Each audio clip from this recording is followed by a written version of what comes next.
네, 안녕하세요. 무역계약론 9주차 강의 진행하도록 하겠습니다. 네.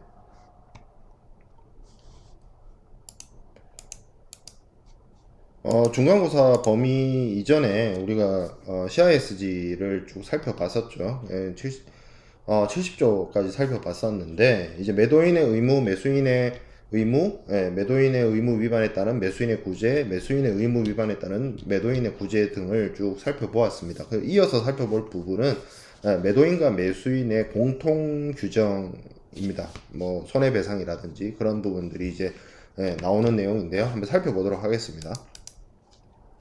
이제 첫 번째 나오는 내용은 이행기전, 이행정지입니다. 이행기전, 이행정지는 말 그대로 계약 이행이 일어나기 전에 정지시키는 거예요. 스탑시키는 건데 일종의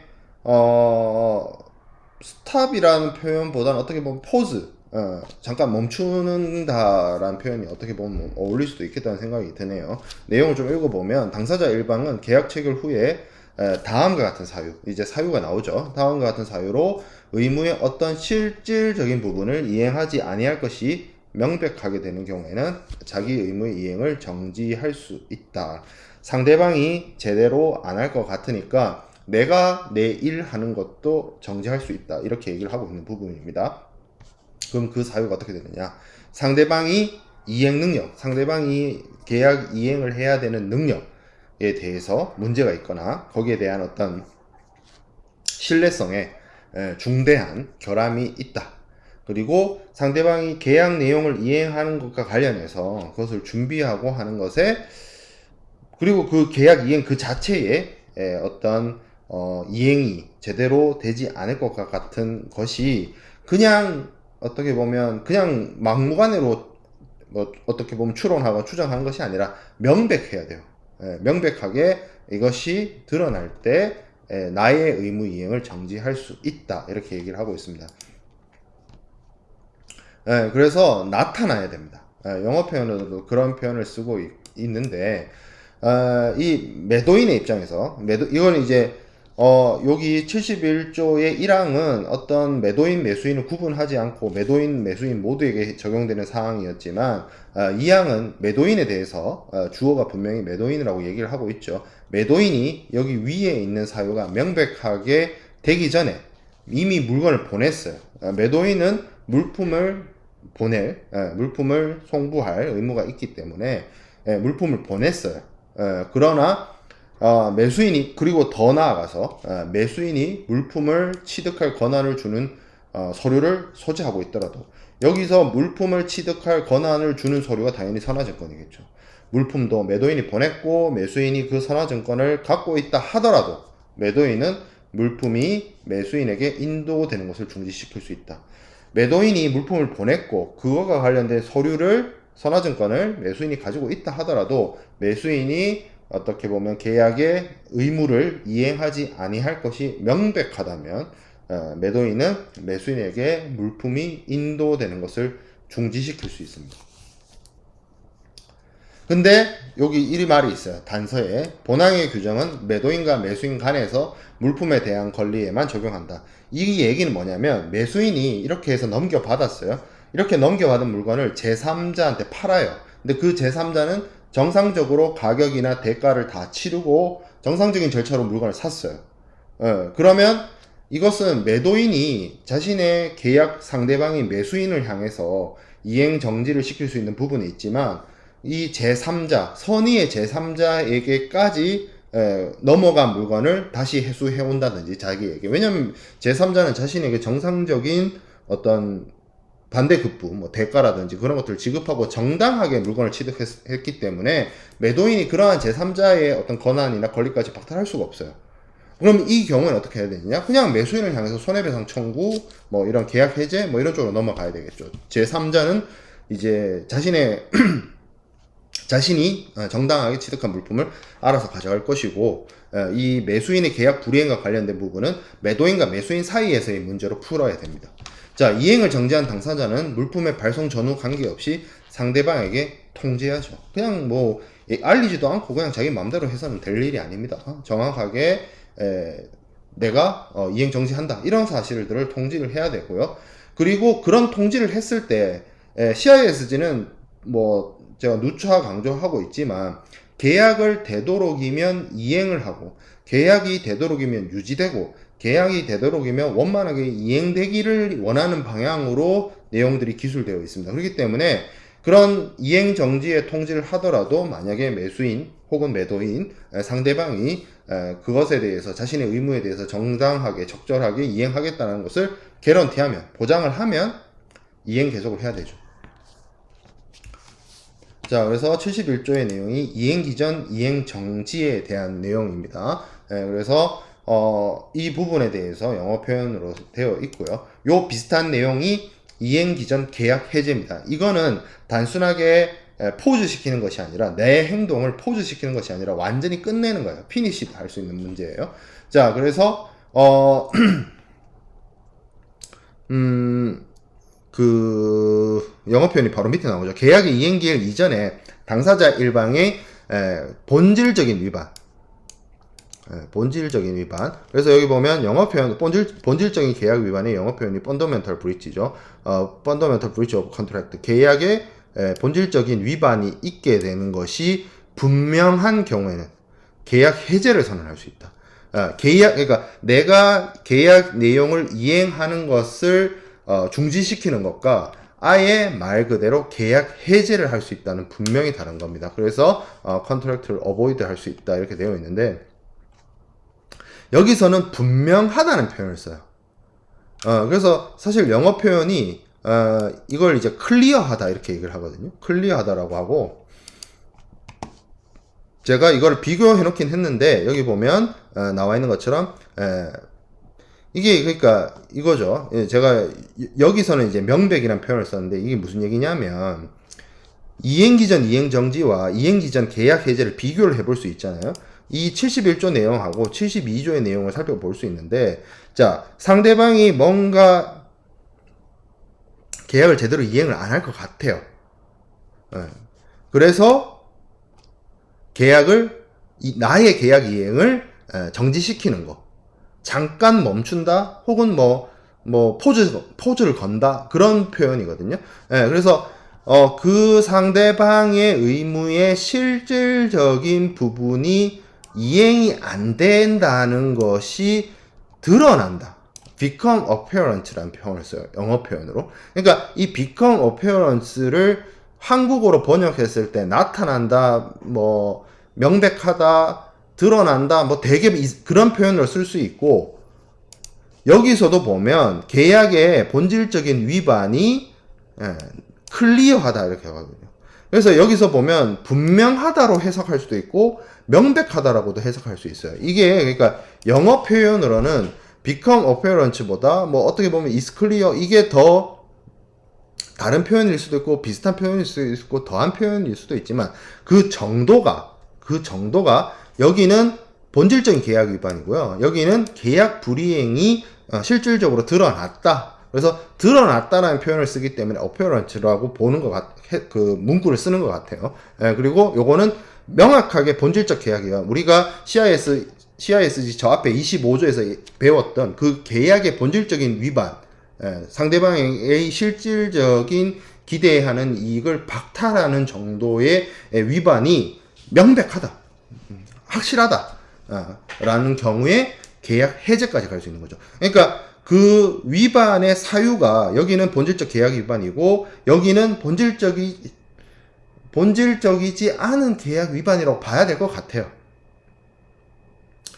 본질적인 계약 위반에 해당이 되면 계약 해제로 가는 거고 본질적이지 않은 계약 위반이면 이행 정지라고 봐야 될 것 같은데 문구상 보면 그 표현들이 영어 표현으로 원래 원문이 되어 있는데 이걸 국문으로 번역하는 과정에서 많은 현재 국내에 나와 있는 CISG 번역서들이 지각각이에요. 번역이. 명백으로 되어 있는 경우도 있고 분명으로 되어 있는 경우도 있고 나타난다라고 쓰고 있는 경우도 있고 판명된다라고 하는 경우도 있고 그런 차이가 있습니다. 그런 차이.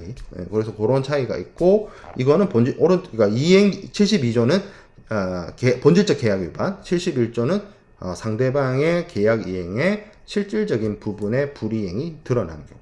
요렇게 본다라는 거죠. 자, 그거는 사유는 요렇게 국어보다 영어 표현이 조금 더 명확하기 때문에 제가 영어로 설명을 드린 부분이고, 72조의 나머지 부분 볼게요. 시간이 허용하는 경우에 계약 해제 선언하고자 하는 당사자는 적절한 보장을, 그러니까 적절한 어떤 계약 이행의 개런티를 제공할 수 있도록 통지해야 된다. 왜냐하면 이제 본질적인 계약 위반을 했지만 그걸 뭐 어떻게 만회할 수 있는 어떤 뭐 기회 같은 걸 주는 거죠. 그걸 할 수 있도록 통지해야 된다.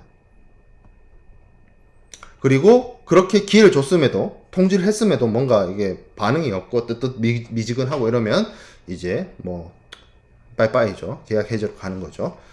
자, 그래서 이 통지를 해야 된다는 부분이고, 뭐 이행 정지 또는 계약 해제의 통지에 대해서 상대방이 어떤 적절한 보장을 제공하고 개런티를 하는 거예요. 아니다, 나는 분명히 내 계약 내용을 이행할 거다. 혹은 나는 본질적인 계약 위반을 하지 않고 너와의 나의 계약에 충실히 계약 내용을 이행하겠다. 뭐 이런 내용들을 이제 전달을 하겠죠. 그런 내용들이 전달이 된다면 이제 계약과 관련해서 지속적으로 이행이 가능합니다. 계약 해제나 이행 정지를 하지 않고. 자, 분할 이행 계약의 해제 살펴보도록 하겠습니다.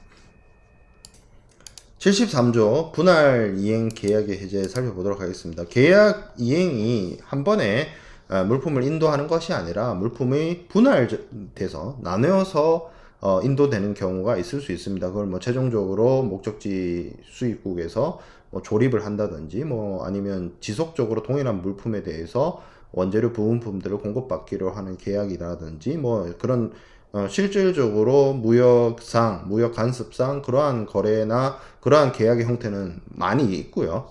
그런 것들을 이제 하게 되는데, 만약에 그렇게 분할 인도를 하는 계약의 경우에 있어서 어느 분할 부분이 뭔가 잘못됐다는 거죠. 계약의 그 전체가 아니라 그 분할 부분이 계약의 본질적인 위반을 구성하는 경우에는 그 분할 부분에 대해서, 전체가 아니라 그 분할 부분에 대해서 계약 해제를 선언할 수 있고요. 그리고 이 어떤 상대방의 의무, 어느 분할 부분에 대한 어떤 상대방의 계약의 어떤 불이행, 이 부분이 전체의 계약의 본질적인 위반으로 이어질 거라고 할 수 있는, 그렇게 얘기할 수 있는 어떤 충분한 근거가 있다면 이것에 대해서 전체 장래 부분에 대해서 계약 해제를 선언할 수도 있습니다. 뭐 그거는 뭐 합리적인 기간 안에 하도록 단서가 달려 있고요. 자, 그리고 어떤 부분에 대해서 계약 해제를 선언하는 매수인이 물품을 받는 입장에서 어느 인도 부분에 있어서의 문제를 지적을 하고 계약 해제를 선언하면 이미 인도된 것들, 그리고 장래에 도래할 어떤 아직 받지 않은 물건에 대해서도 계약 해제 선언할 수가 있습니다. 근데 그런 것들이 이미 받은 물건이 정상품이거나 아직 물품의 인도가 되지 않은 물품의 상태를 모르는 상황에서 계약 해제를 선언하려고 하면, 지금 계약 해제를 할 만큼의 본질적인 계약 위반을 한 물품 있죠. 이 문제 있는 부분과 이미 받은 물건, 그리고 미래에 받을 물건들이 뭔가 서로 상호 의존 관계, 그러니까 예를 들어서 어떤 완제품을 만들기 위한 부품들을 나눠서 공급받는 거죠. 그러니까 이 ABCD를 나눠서 받는데 이 ABCD가 별개에 사용되는 것이 아니라 뭐 이 ABCD를 합쳐가지고 결합을 해서 조립을 해가지고 사용되는 물건이라고 했을 때 그 중에 B가 본질적인 계약 위반에 해당이 되는 부분이에요. 인도 부분이. 그러면 아무리 A나 C나 D가 정상적인 게 오더라도 결국에는 조립을 제대로 할 수가 없을 것이고, 그 계약의 원래의 그 어떤 목적을 정당하게 달성하기가 어렵죠. 그러니까 전체를 다 계약 해제를 선언할 수 있다라는 얘기를 하고 있습니다.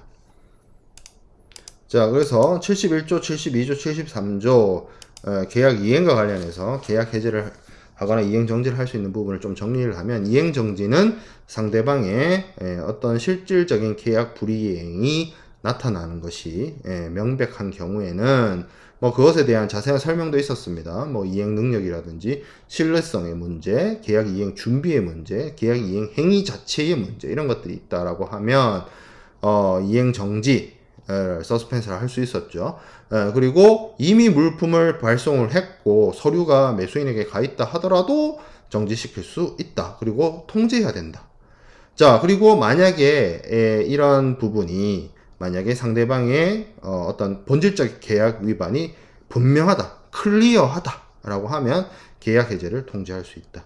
그리고 상대방도 이 경우에 뭔가 보장을 하거나 할 수 있도록 반드시 통지해야 된다. 그런 내용이 72조에 있었고요. 분할 이행 부분에 있어서는 개별적인 나눠서 물품을 인도하는 경우에 그 나눠진 부분이 문제가 있다라고 하면 그 나눠진 부분에 대해서 계약 해지할 수 있었고, 그리고 장래에 계속 상대방의 의무 불이행이 발생할 것 같으면 장래 부분에 대해서도 계약 해제를 할 수가 있는 부분이고요. 그리고 이미 인도된 물품과 장래 인도분 간에 만약에 이게 서로 연관되어서 같이 써야 되는 물건이라고 한다면 요 부분이 잘못된 거를 기초로 해서 전체의 문제를 삼아서 계약 해제를 할 수 있다라는 내용까지 정리했습니다.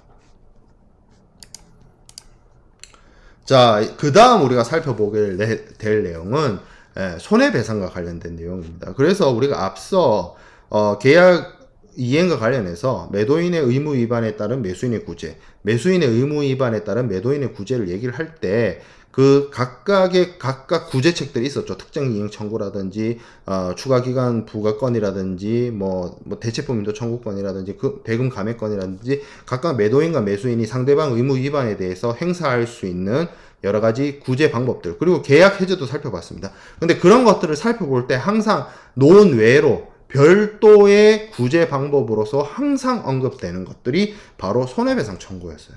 그래서 이 손해배상 청구가 여기 74조부터 쭉 나옵니다. 자, 그래서 이 74조는 뭐라고 얘기를 하고 있냐면 이 손해배상을 계약 불이행을 한, 계약을 정상적으로 이행하지 않은 사람이 계약을 정상적으로 이행한 사람으로부터 손해배상 청구를 받게 되면 손해배상을 해야 되는데, 이렇게 손해배상을 할 때 그 손해배상액을 어떻게 산정하는지에 대한 원칙이 제 74조에 규정이 되어 있어요. 그래서 내용을 좀 살펴보면 당사자 일방의 계약 위반에 대한 손해배상액은 이익의 손실을 포함을 해서 그 위반의 결과로 상대방이 입은 손실과 동등한 금액으로 한다라고 되어 있습니다. 이익 손실을 포함한다는 거예요. 상대방이 입은 손실에다가 이익의 손실을 포함하는 거예요. 그러한 손해배상액은 계약 체결 시에 위반 당사자가, 위반을 한 쪽 있죠. 계약 이행을 제대로 못한 쪽 있죠. 그쪽이 알았거나 알았어야 할 사실 및 사정에 비추어서 그 위반의 당사자가 계약 체결 시에 계약 위반에 가능한 결과로서 예상했거나 예상하였어야 하는 손실을 초과할 수 없다. 이렇게 되어 있습니다. 뭐 무제한적으로 하는 것은 아니고 이 어느 정도의 제한을 이야기를 하는 부분이고요.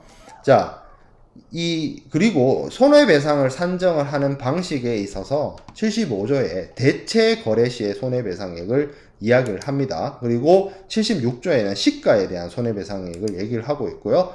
그리고 78조에는 이자를 이야기를 하고 있어요. 그래서 어떻게 보면 여기는 되게 획일적인 이야기일 수도 있습니다. 그래서 75조로 다시 돌아와서 이야기를 해보면 대체 거래죠. 이 대체 거래라는 건 쉽게 생각해 보면 이거예요. 그 매도인과 매수인이 계약을 체결을 했습니다.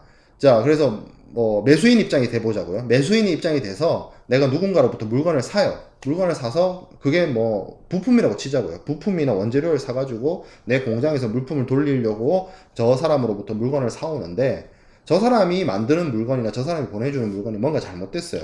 그렇다고 해서 그 사람이 물품을 제대로 안 보냈고 잘못된 걸 보냈다고 해서 내 공장을 세울 일은 아니잖아요. 그러면 저 사람이 공급하는 혹은 내 공장에서 필요로 하는 물품을 어떻게든 다른 데서 구해야 될 겁니다. 그러면 저 사람이 그러니까 매도인이죠. 매도인의 계약 위반이 있다라고 한다면 그 매도인이 나한테 주지 못하는 물건을 다른 매도인, 제3자를 찾아서 급하게 물품을 구매해서 수배를 해야 될 겁니다. 그게 대체 거래예요. 이건 매수인 입장인데 매도인 입장도 있어요.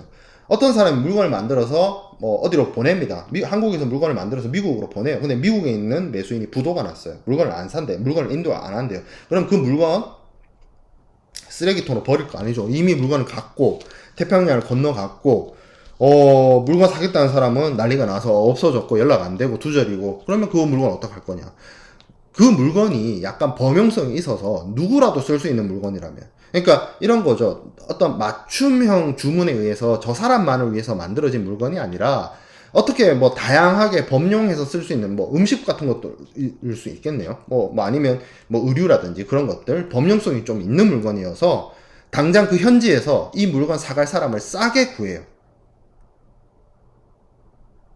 그래서 판매를 하는 거죠. 그게 대체거래예요. 근데 여기서 차이점이 뭐냐면 매수인 입장에서 급하게 물건을 사게 되는 거죠. 물건을 사는 사람의 입장이면 원래 사려고 하는 사람으로부터 물건을 사지 못하고 다른 사람에게 급하게 물건을 사게 되면 이게 급매가 되죠.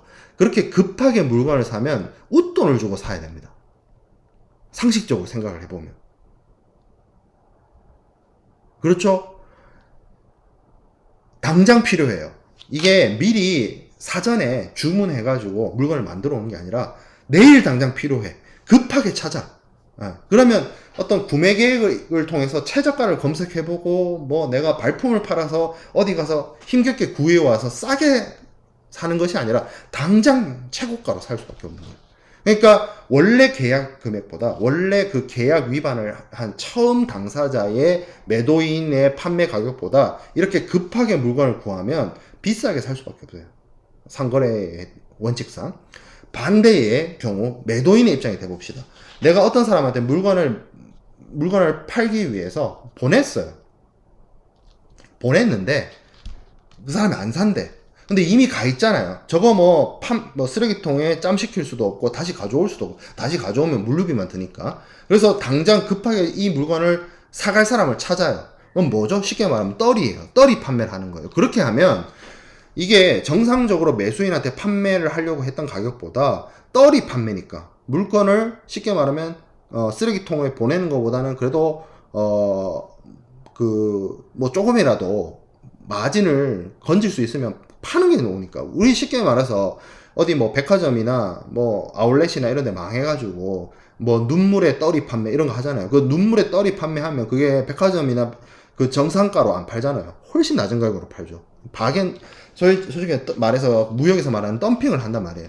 네, 그러면 대체품이라고 하는 거는 그 대체품의 가격 자체가 정상적으로 대체 거래를 하지 않아도 되는 원래의 그 메인 거래, 그 상대방의 계약 불이행으로 인해서 정상적으로 이행되지 않는 그 계약보다 가격 조건이 확실히 나쁠 수밖에 없습니다. 매수인 입장에서는 원래 매도인으로부터 물건을 사는 가격보다 비싸게 살 수밖에 없고요. 매도인 입장에서는 원래 매수인이 사려고 했던 가격보다 싼 가격에 팔 수밖에 없어요. 이건 뭐 어떤 경제 논리를 갖다 대는 것이 아니고 경제 이론을 갖다 대는 것이 아니고 원래 상거래가 그래요. 상거래의 인지상정이. 자, 그래서 그렇게 생각을 하고 이걸 바라보자고. 계약이 해제되고 해제 후에 합리적인 방법과 합리적인 기간 내에 굉장히 합리를 따져요. 합리하다가 전혀 합리 안 할 수도 있겠지만 어쨌든 CISG는 되게 리즈너블한 사람을 되게 좋아하나 봐요. 그래서 리즈너블한 어떤 방법과 리즈너블한 타임에 대체 거래를 하는 거예요. 그래서 매수인은 대체품을 땜빵으로 사오는 거고 매도인은 재매각을 하는 거죠. 눈물의 떨이 판매를 하는 거죠. 이 경우에는 손해배상을, 그러면 이 대체품을 사오고 눈물의 떨이 판매를 한 사람이 쉽게 말하면 상대방이 계약 위반에 따라서 피해를 본 거잖아요. 대체 거래까지 했으니까 이 사람이 쉽게 말하면 손해배상을 청구하는 당사자입니다. 그래서 이 사람이 원래 상대방이 계약 불이행을 하기 전에 그 사람하고 맺은 계약을 체결한 계약 대금 있죠. 이것과 대체 거래, 그걸 물품을 떨이에서 팔아서 싸게 팔았든 아니면 급하게 구해서 비싸게 구해왔든 이 대체 거래하고 차액이 발생할 수밖에 없다는 거죠. 그 차액을 손해배상액으로 청구할 수 있습니다. 그리고 여기 74조에 따라 해수 가능한이라고 되는데 74조가 이거잖아요. 74조에서 뭐라고 얘기를 하고 있어요. 입은 손실, 이익 손실 포함한다. 그러니까 기본적으로 이 74조가 뒤에서도 계속 그 표현이 나와요. 제74조에 따라 해수 가능한 기타 모든 손해배상액. 이 말이 이익의 손실을 포함한 그 손해배상액을 말하는 거고, 그러니까 이게 손해배상의 원칙이에요. 손해배상의 원칙 금액에다가 뭘 더한다? 대체 거래로 인해서 발생될 수 있는 더 추가적으로 지출된, 쉽게 말하면 대체품을 구매하기 위해서 돈을 더 썼다든지, 아니면 떨이를 통해서 판매를 했기 때문에 받아야 될 돈을 못 받았다든지, 양쪽으로 나타나는 거죠. 양쪽으로 요 금액을 더해서 손해배상액을 상대방에게 청구할 수 있다, 그 얘기인 겁니다. 자, 시가에 의한 손해배상액은 조금 끊어 가도록 하겠습니다.